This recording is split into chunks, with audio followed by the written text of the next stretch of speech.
Welcome to Today in Oklahoma. I'm Jack Elliott. Today at Valley Hope of Cushing, Oklahoma. With me, case manager John Bright. John, thanks for having us. And you too, sir. Thank you. Good to be here in Cushing, Oklahoma, here at Valley Hope. And we're going to talk about veterans specifically, and veterans who are suffering with addictions, and how you go ahead and help these individuals get through the situation they're dealing with. How does that all begin? Well, a veteran that's in crisis can call the national hotline, the 888-273-TALK number, and ask for services there, or they can go through 9-8 or contact the VA directly. Once they've been stabilized and assessed, a substance use disorders counselor at the VA can make a referral to Valley Hope for further treatment. All right, I've got a question because sometimes I've heard, or at least I understand, some veterans are a bit apprehensive about coming forth with their addiction and seeking treatment. Why is that? Well, it's intrinsic to the population. The veterans as a whole have a difficult time with surrender.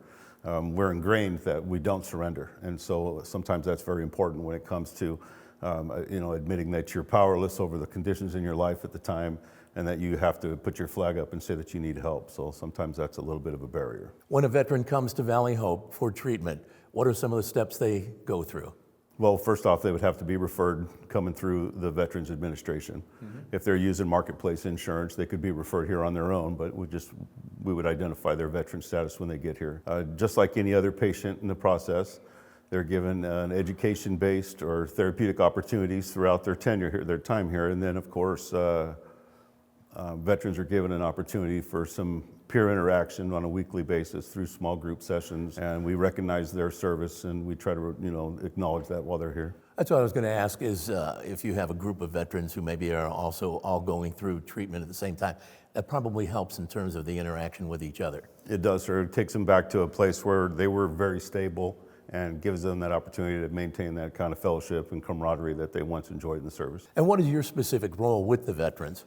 Well, I'm a case manager here, so I serve the entire population, except I do once a week lead and facilitate a process group just for the veteran population. Okay, and your passion, what drives you with regards to veterans? Well, I entered the United States Marine Corps in 1988 and served my time there, took a small break in service, and then entered the U.S. Army National Guard and did another 10 years. So wow. I am a veteran myself, and so I'm closely connected to that population. Well, as we always say, thanks for your service. Absolutely. Appreciate it. Thank you, sir. If someone wants to know more about Valley Hope, is there a website they can check out? Absolutely, valleyhope.org.